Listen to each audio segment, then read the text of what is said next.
올해 교회 학교는 하나님 나라라는 주제로 1년의 시간을 보냈습니다. 그리고 온가족 마가의 다락방에는 매월 그 교회 학교의 주제의 말씀을 함께 나누었는데요. 하나님이 어떤 분이셨는지, 그리고 하나님 나라는 무엇인지, 하나님 나라의 사명을 받은 우리들은 무엇을 해야 하는지와 같은 내용으로 진행이 되었습니다. 이제 마지막 12월은 예수님께서 다시 오셔서 완성될 그 하나님의 나라를 그리고 있습니다.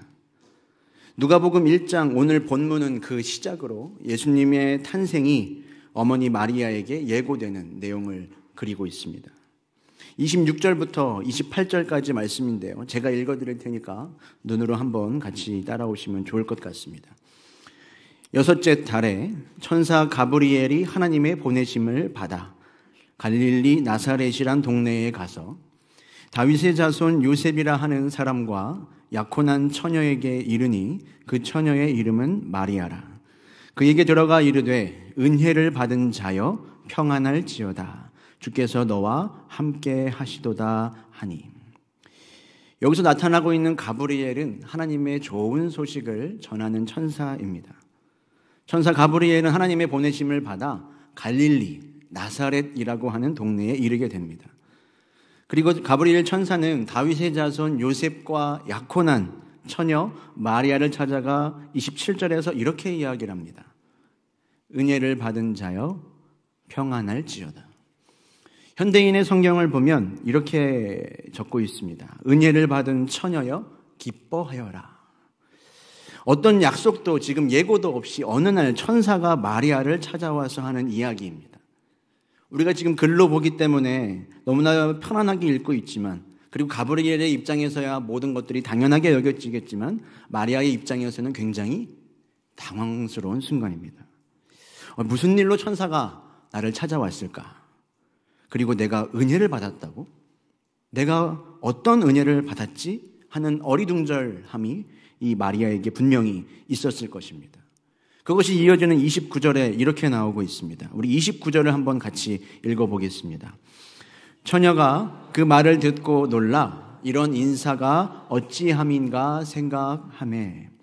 마리아는 지금 천사가 자신을 찾아온 이 방문과 그리고 그가 내뱉은 인사, 은혜를 받은 자라는 이 말의 뜻이 무엇인지를 몰라서 대체 이런 인사가 어찌함인가 깊이 생각했다라고 29절은 적고 있습니다. 여기서 생각했다라는 이 말은 이 원어를 살리면 사실은 원어적으로는 회개를 보는 용어입니다. 감사를 실시하다라는 말을 할 때 사용하는 용어이죠. 지금 마리아는 매우 이성적으로 계산하고 저울질하고 숙고했다는 뜻입니다. 여러분, 누구라도 내 앞에 지금 천사가 나타났다면 깊이 생각을 하지 않을 수가 없겠죠. 내 눈앞에 보이는 이가 정말로 천사인지, 그리고 천사가 지금 나에게 하는 이 말은 무슨 뜻인지, 내가 은혜를 받았다는 말은 무엇을 의미하는지 깊이 생각하게 될 수밖에 없습니다. 이후 천사가 이 마리아를 통해서 하나님의 아들 예수 그리스도가 너에게서 나오게 될 것을 이야기할 때도 마리아는 비슷한 반응을 보입니다. 우리 34절 말씀도 같이 읽어보겠습니다. 마리아가 천사에게 말하되 나는 남자를 알지 못하니 어찌 이 일이 있으리까? 어찌 이러한 일이 나에게 있겠습니까? 내가 남자를 알지 못하는데 아직 결혼도 하지 않았는데 어떻게 아기를 낳을 수 있겠습니까? 마리아는 의문을 품었고 생각하고 질문했습니다. 여러분, 오늘날 우리도 좀 더 진실한 믿음으로 나아갈 때 이러한 과정을 겪을 수가 있습니다. 어떻게 이런 일이 있을 수 있습니까? 이건 정말 전혀 말도 안 되는 불가능한 일입니다. 이것은 단순히 하나님을 믿지 못하는 불신앙이라고 말할 수 없습니다. 진정한 신앙으로 나아가는 바른 질문의 여정인 것이죠. 도리어 이 기독교의 핵심인 십자가의 복음의 메시지를 듣고도 한 번도 이 복음 앞에서 의아하게 여긴 적이 없다면 여러분, 어쩌면 우리는 복음을 제대로 이해하지 못한 것인지도 모릅니다. 왜 그렇겠습니까? 나를 위하여 하나님의 아들 예수 그리스도가 십자가에 달려 죽었다는 이 사실이 여러분 어떻게 쉽게 이해하고 받아들일 수 있는 이야기입니까? 물론 어려서부터 하나님을 알았던 사람과 그런 배경이 없는 사람은 전혀 다를 것입니다. 그럼에도 누구나 한 번쯤은 나를 위해서 하나님의 아들이 십자가에 달려 죽었다는 그 사실 앞에 나의 모든 사고의 체계가 무너져보고 깊이 생각하고 고민해보지 않았다면 어쩌면 진실하게 복음 앞에 서본 적이 없는 사람인지도 모릅니다. 마리아는 이 복음의 소식이 선뜻 믿겨지지가 않았습니다. 하지만 마리아는 거기서 멈추지 않고 의심의 단계를 넘어 계속해서 질문하고 물었습니다. 대체 나에게 어떤 은혜가 있다는 말입니까? 그것이 이제 31절로 답이 되고 있습니다. 우리 31절을 같이 읽어보겠습니다. 보라, 내가 잉태하여 아들을 낳으리니 그 이름을 예수라 하라. 내가 잉태하여 아들을 낳을 것인데 그 이름을 예수라 하라. 누가복음에서는 지금 마리아에게 나타났지만 마태복음에서는 천사가 요셉에게 나타나서 이야기를 하죠. 아들을 낳으리니 예수라 하라. 이는 그가 자기 백성을 그들의 죄에서 구원할 자이심이라. 지금 남자를 가까이 하지 않고도 아이를 낳는 게 놀라운데 마리아가 낳는 아이가 누구라고 이야기하는 겁니까? 그토록 유대 민족이 수천 년간 기다렸던 메시아, 바로 그리스도라는 것입니다. 그 약속의 메시아를 지금 마리아가 낳게 된다는 말이었습니다. 여기서 중요한 건 그 놀라운 일이 누구를 통해서 이루어지는가입니다. 보라, 내가 잉태하여 아들을 낳을 것이다. 마리아가 하나님 앞에 선택되었다는 사실입니다. 갈릴리 나사렛은 갈릴리라는 지명이 붙지 않으면 쉽게 알 수 없는 그런 초라하고도 작은 동네에 사는 마리아의 인생이 지금 하나님 앞에 선택되었습니다. 마리아가 은혜를 받은 자라는 그 이유는 바로 하나님의 선택과 부르심 때문이었던 것이죠. 내가 하나님의 특별한 소유로 부름을 받고 선택받은 은혜. 마리아가 뭔가를 하기도 전에 마리아의 의도와는 관계없이 숨겨져 있던 그의 인생을 찾아 부르신 바로 그 은혜입니다. 여러분에게는 이와 같은 감사와 감격이 있으십니까? 은혜를 받은 자요, 너는 하나님의 선택을 받은 자라. 평안하고 기뻐하여라. 아멘이신가요? 나를 부르시고 나를 선택하신 그 감격의 은혜가 여러분들에게도 있습니까? 반면 아니면 정말 되는 일이 하나도 없는데 내가 무슨 은혜를 받았냐고 반문을 하게 되십니까? 아닙니다. 이 자리 가운데 있는 우리 모두는 하나님께서 선택하시고 불러주셨는 줄로 믿습니다. 이 가운데 있는 우리 자녀들도 주님께서 택하시고 믿음 위에 굳게 서서 자라가게 하실 줄로 믿습니다. 존귀한 보혈이 이들을 위해 흘렀고 이들의 영혼을 새롭게 하실 것입니다. 이것이 바로 우리가 여러분 모두 받은 은혜입니다. 우리 옆 사람에게 축복하며 선포하시길 바랍니다. 당신은 은혜 받은 자입니다. 우리 축복하겠습니다.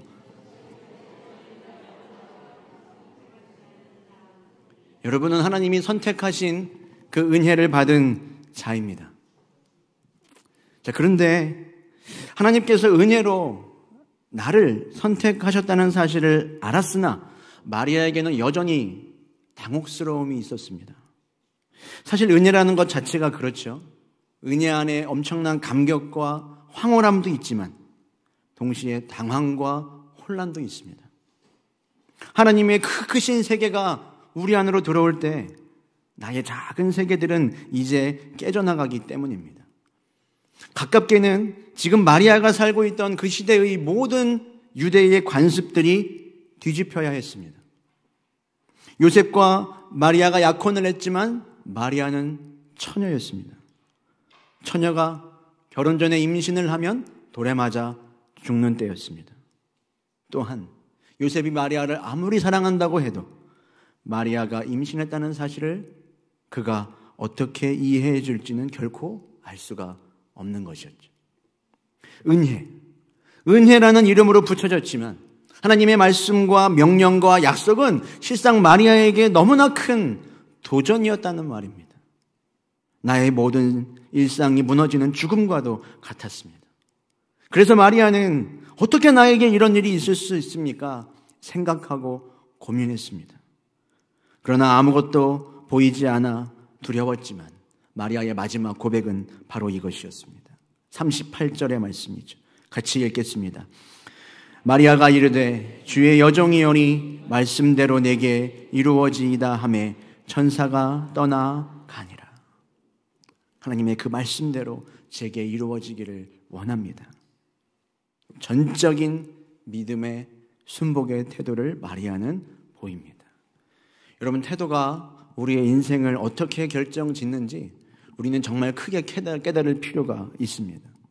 나의 삶을 향하여, 하나님을 향하여, 타인을 향하여 어떤 태도를 가지고 있는지 그 태도가 우리의 인생을 결정합니다. 마리아는 지금 주님 앞에서 나는 당신의 여종입니다 라고 고백합니다. 여기서 종은 주인의 뜻을 결코 거스를 수 없는 노예를 의미하죠. 종은 주인 앞에 의견이 없습니다. 종의 운명은 주인이 어떤 분인지에 달려 있습니다. 마리아는 하나님이 어떤 분인지 알았고 그래서 그분께 그의 삶을 온전히 의탁했던 것입니다. 하나님은 어떤 분이신가? 바로 앞서 가브리엘 천사는 35절과 37절로 이렇게 이야기합니다. 제가 읽어드리겠습니다. 천사가 대답하여 이르되 성령이 내게 임하고 지극히 높으신 이의 능력이 너를 덮으시리니 이러므로 나실 바 거룩한 이는 하나님의 아들이라 일컬어지리라. 37절 같이 읽겠습니다. 대저 하나님의 모든 말씀은 능하지 못하심이 없느니라. 아멘. 하나님은 불가능이 없는 전능한 분이라는 겁니다. 그분의 성령의 임재와 높으신 하나님의 손이 나를 덮을 때 불가능이 없다라는 걸 마리아는 알았습니다. 그래서 두렵고 놀라며 다 이해할 수 없을 때도 하나님 말씀대로 이루어질 것이다. 받아들이고 순복할 수 있었습니다. 지난주에 한 청년 형제와 나누었던 이야기입니다. 새로운 미래를 준비하며 한동안 공부를 하며 애썼던 친구였습니다. 집중하는 시간을 갖느라 한동안 대예배만 드리고 이 공동체 모임이나 기도회는 참석하지도 못했던 형제였습니다. 오랜만에 기도회에서 보고 너무나 반가워서 한 걸음에 달려가 그를 안으며 제가 참 수고했다 이야기를 했습니다. 그리고 혹시 나에게 해줄 기쁜 소식은 없는가 정말 살짝 물어봤습니다. 그랬더니 형제는 아무래도 한 번 더 도전하고 내년에도 준비를 해야 할 것 같다고 이야기를 했습니다. 그 말을 들은 저 또한 잠시도 망설이지 않고 그 형제에게 이렇게 이야기를 했습니다. 그거 참 잘 되었다. 잘 될 것이다. 그 형제와 그의 어머니가 얼마나 애를 쓰며 기도했을지 잘 알고 있습니다. 그리고 얼마나 힘들 것도 압니다. 누가 봐도 잘 된 것 같이 보이지 않고 두렵고 떨리는 새로운 도전을 해야 하는데 이게 왜 잘 된 걸까? 또한 저는 알고 있습니다. 이 형제가 하나님의 은혜를 받은 자라는 사실을 말이죠. 하나님의 부르심과 선택 가운데 그동안 함께 신앙생활하며 인도함 받은 수많은 결과들을 이미 봤습니다. 그랬기에 그는 은혜를 받은 자이고 하나님의 성령에 덮어져서 능하지 못하심을 분명히 경험하게 될 것이기에 잘 되었다. 알고 믿음으로 말할 수 있었습니다. 사랑하는 성도 여러분, 마리아의 삶은 아무에게나 허락되지 않은 영광스러운 것입니다. 하나님의 아들이 이 땅 가운데 오시는데 그 도구와 통로가 된다는 것은 내가 하고 싶다고 할 수 있는 일이 결코 아니죠. 온 인류를 구원할 자가 나를 통해 나오게 된다? 감히 상상도 할 수 없는 일입니다. 그러나 동시에 당시 시대의 모든 상식과 주변의 비난을 감수하고 뛰어넘어야 했기에 여러분, 은혜가 아니고서는 마리아의 삶을 결코 설명하고 이해할 수 없습니다. 우리의 삶도 마찬가지죠. 하나님 나라를 바라보며 살아가는 여러분, 우리의 삶을 무엇으로 다 설명할 수 있겠습니까? 매일매일에 해나가는 작은 선택들, 좁은 길로 걸어가는 그 걸음들, 믿음의 분투, 거룩한 헌신. 여러분, 대체 무엇으로 설명할 수 있겠습니까? 여러분, 저는 우리의 삶이 은혜로만 설명될 수 있기를 바랍니다. 은혜로만 이해되고, 은혜로만 해석되고, 은혜로만 설명될 수 있기를 원합니다. 내 노력도, 내 자격도, 내 의지도 없고 하나님의 은혜로만 이루어지는 삶이 되기를 소원합니다. 지금까지도 그랬고 여러분, 앞으로도 그렇지 않겠습니까? 성령이 날마다 나에게 임하시고 높으신 이의 능력이 나를 덮으셔서 정말 능함이 없는 그 은혜를 경험할 수 있는 삶이 되기를 원합니다. 다 이해가 되고 모든 것들이 확신되어서 간다면 여러분, 더 이상한 일이 아니겠습니까? 왜냐하면 우리의 시작 자체가 이해할 수 없는 사랑과 불가능한 은혜로부터 비롯되었기 때문이죠. 하나님 나라를 향하는 우리의 행진은 결코 그렇지 않습니다. 은혜를 받은 여러분, 평안하시기 바랍니다. 은혜를 받은 여러분, 기뻐하시길 바랍니다. 내가 은혜를 받은 자다. 여러분, 이것 외에 여러분의 삶을 설명하게 두지 마십시오.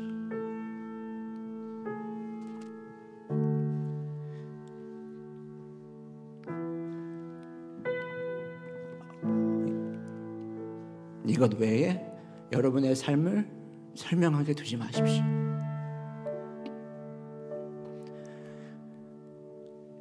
이것 외에 우리의 삶을 그 무엇도 설명할 수 없습니다. 그렇게 우리는 주님의 종이오니 말씀대로 내게 이루어질 것을 의탁하고, 여러분 신뢰하십시오. 그렇게 다시 주님의 은혜를 구하며 이미 나에게 주신 은혜들을 당연하게 여기지 않으며 말씀에 순종하며 그 말씀을 향해 달려가는 우리 모두가 되기를 주님의 이름으로 축원합니다. 우리 이 시간 베푸신 그 은혜를 기쁨으로 찬양했으면 좋겠습니다. 이미 시작된 그 놀라운 은혜, 우리가 차마 감당할 수 없는, 우리의 삶을 설명할 수밖에 없는 그 유일한 은혜를 우리 시간 함께 찬양하며 나아가겠습니다. 시작됐네, 우리 주님의 능력이 나의 삶을 다스리고 새롭게 하네. 자유 안에 죄와 사망으로부터 나의 삶은 변하고나 충만하네. 시작됐네,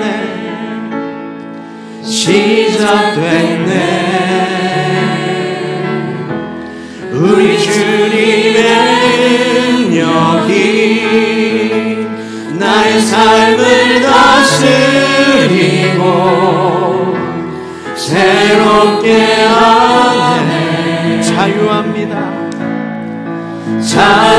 안에 죄와 사망으로부터 나의 삶은 변하고나 충만하네. 은혜로다 주의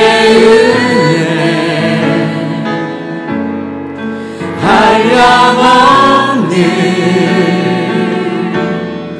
주의 은혜로다 주의 은혜 변함없는 신실하신 주의 은혜. 다시 고백합니다.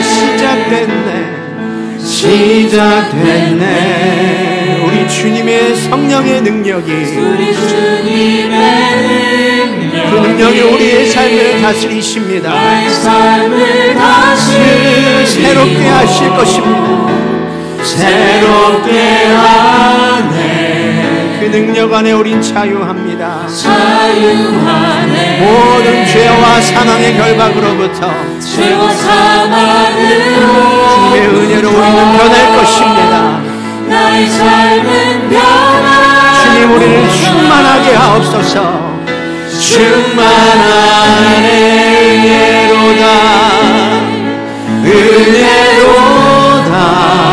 주의 은혜, 주의 은혜 한량없는 주의 은혜 은혜로다. 주의 은혜 변함없는 신실하신 주의 은혜로다. 은혜로다. 주님 다 은혜입니다. 주의 은혜 한량없는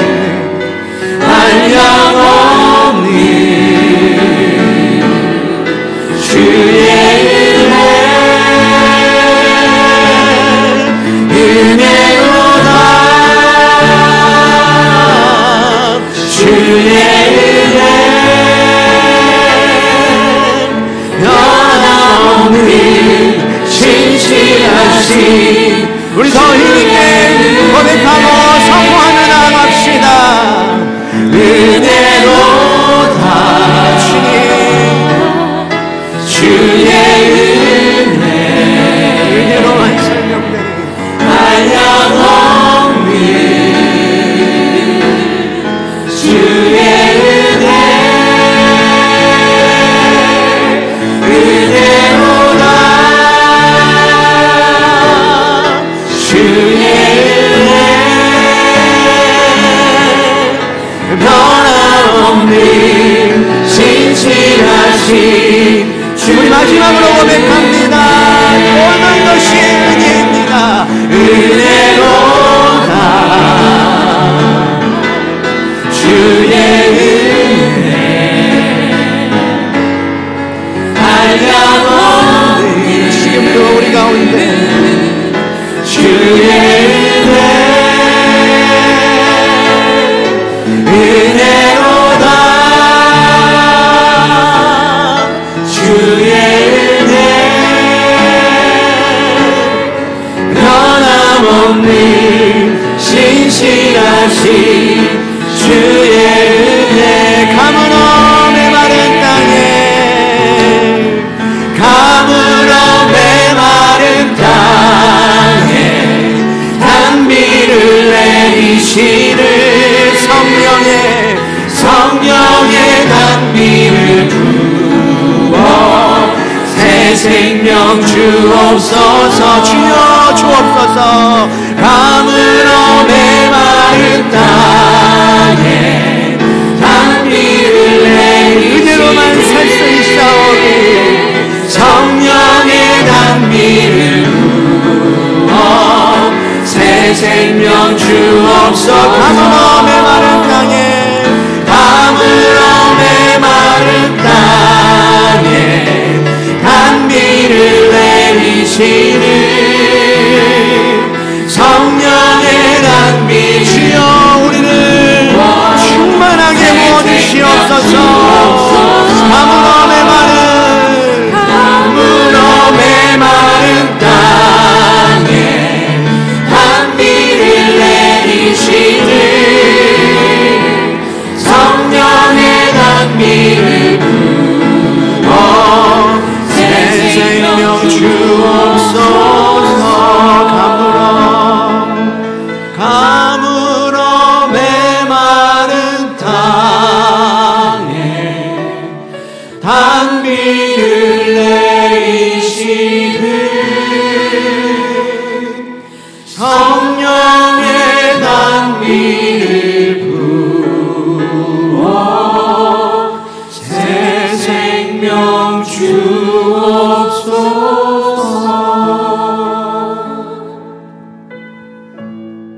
받은 자여